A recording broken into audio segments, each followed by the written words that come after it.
Olá, meu nome é Nicolas e hoje eu vou falar da nossa enquete semanal, cuja pergunta foi: qual desses continentes tem atualmente a postura política mais progressista?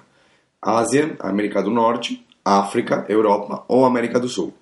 Bom, na votação dos nossos internautas, a América do Sul foi o continente com, digamos, maior apoio quanto a uma política mais progressista. Mas os outros continentes também foram bem votados, né? A Ásia, especialmente, né?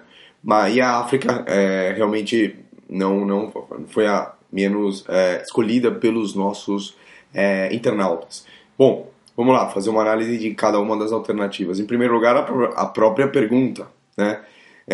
Qual desses continentes tem atualmente a postura política mais progressista? O que acontece? É claro que dentro de cada um dos continentes existem diferenças políticas, né? Não é uma que todos os países de cada um dos continentes tenham, evidentemente não.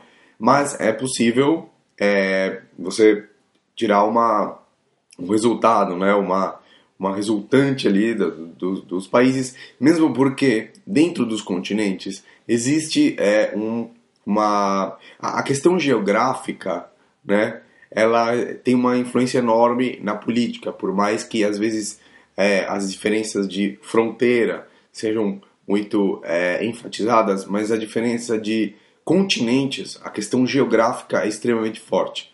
Então, por exemplo, quando acontece uma onda política na Europa, geralmente pega a maioria dos países. Quando acontece uma onda política na América do Sul, pega a maioria dos países. Quando acontece uma onda política, enfim, no mundo árabe, também, quando acontece uma onda política, enfim, na África subsaariana, ou seja, a questão geográfica é extremamente importante e às vezes não é tão considerada na política internacional.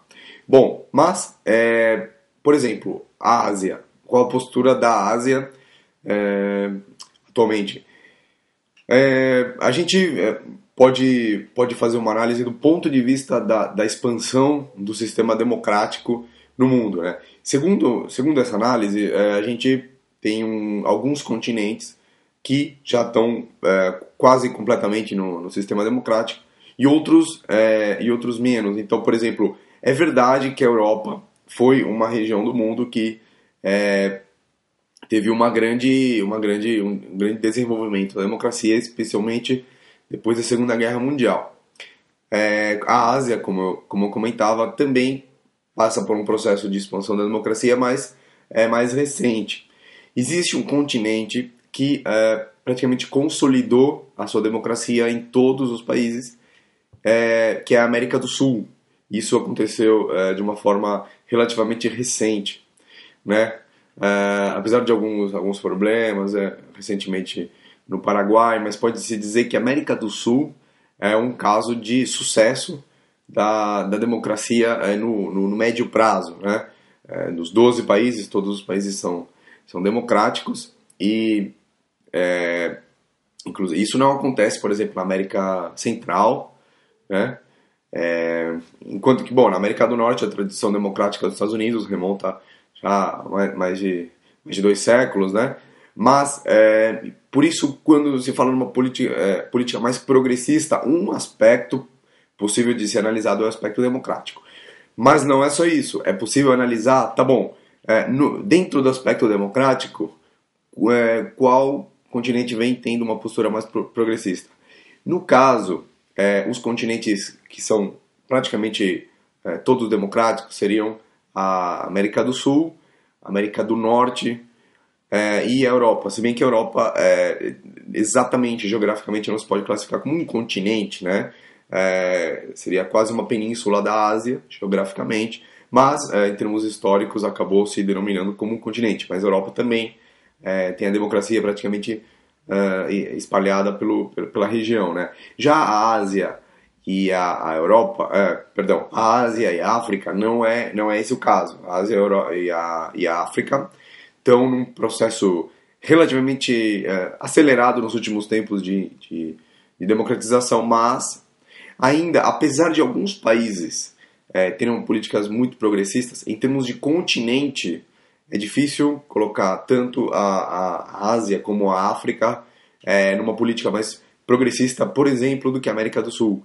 Porque o fato desses dois continentes, a Ásia e a África, serem um pouco democratizados, um pouco não, causa dificuldades de coordenação muitas vezes para que eles tenham políticas unificadas, né? Apesar da criação recente da União Africana, por exemplo, mas ainda existe um problema nesses continentes do ponto de vista de unificar suas políticas, apesar de que sim, existem alguns países bastante progressistas, de modo que eu diria que atualmente seria a América do Sul o continente com uma postura política mais progressista, mesmo porque a Europa está passando por alguns problemas econômicos de fundo histórico, né?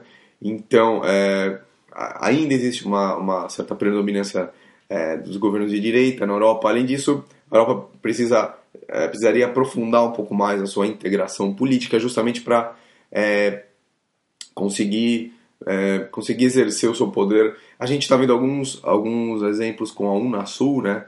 A Europa sempre teve a União Europeia, que foi muito importante, mas a Europa precisa aprofundar um pouco mais aí a sua integração para poder exercer mais a sua influência global. Bom, na semana que vem a gente vai analisar a nossa enquete semanal, cuja pergunta qual é a sua avaliação sobre o governo de Mohamed Morsi no Egito? Alternativa A.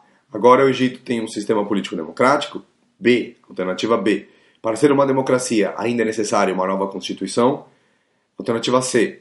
Esse governo é uma ditadura de matriz religiosa? D. Alternativa D. Só o presidente é democraticamente escolhido e não os outros poderes? Ou, alternativa E. As eleições presidenciais ainda não podem ser consideradas democráticas. Lembrando que quem quiser se aprofundar sobre política internacional, especialmente sobre as eleições no mundo, pode acessar o sítio que eu produzo, o www.culturapolitica.info, onde eu analiso as eleições de caráter nacional nos 5 continentes. Então é isso e até a próxima.